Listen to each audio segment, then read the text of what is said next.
আজ আমরা দুর্গাপুর থেকে সরাসরি চলে এসেছি আমাদের বাঁকুড়া জেলার ইন্দুর থানার অন্তর্গত সোনারডাঙ্গার একটি বড় পুকুরে।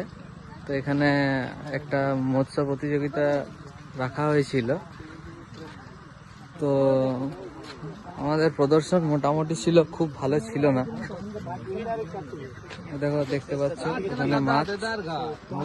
দেখো আমাদের কাকু যাচ্ছে।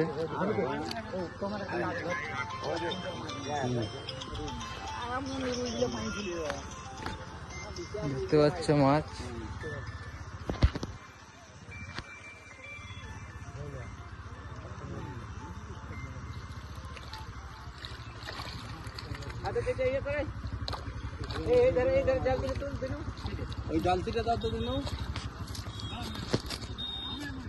দেখতে পাচ্ছ আমরা এই মাছগুলো আজ পেয়েছি, প্রায় কেজি 20 মাছ হবে প্রতিটা।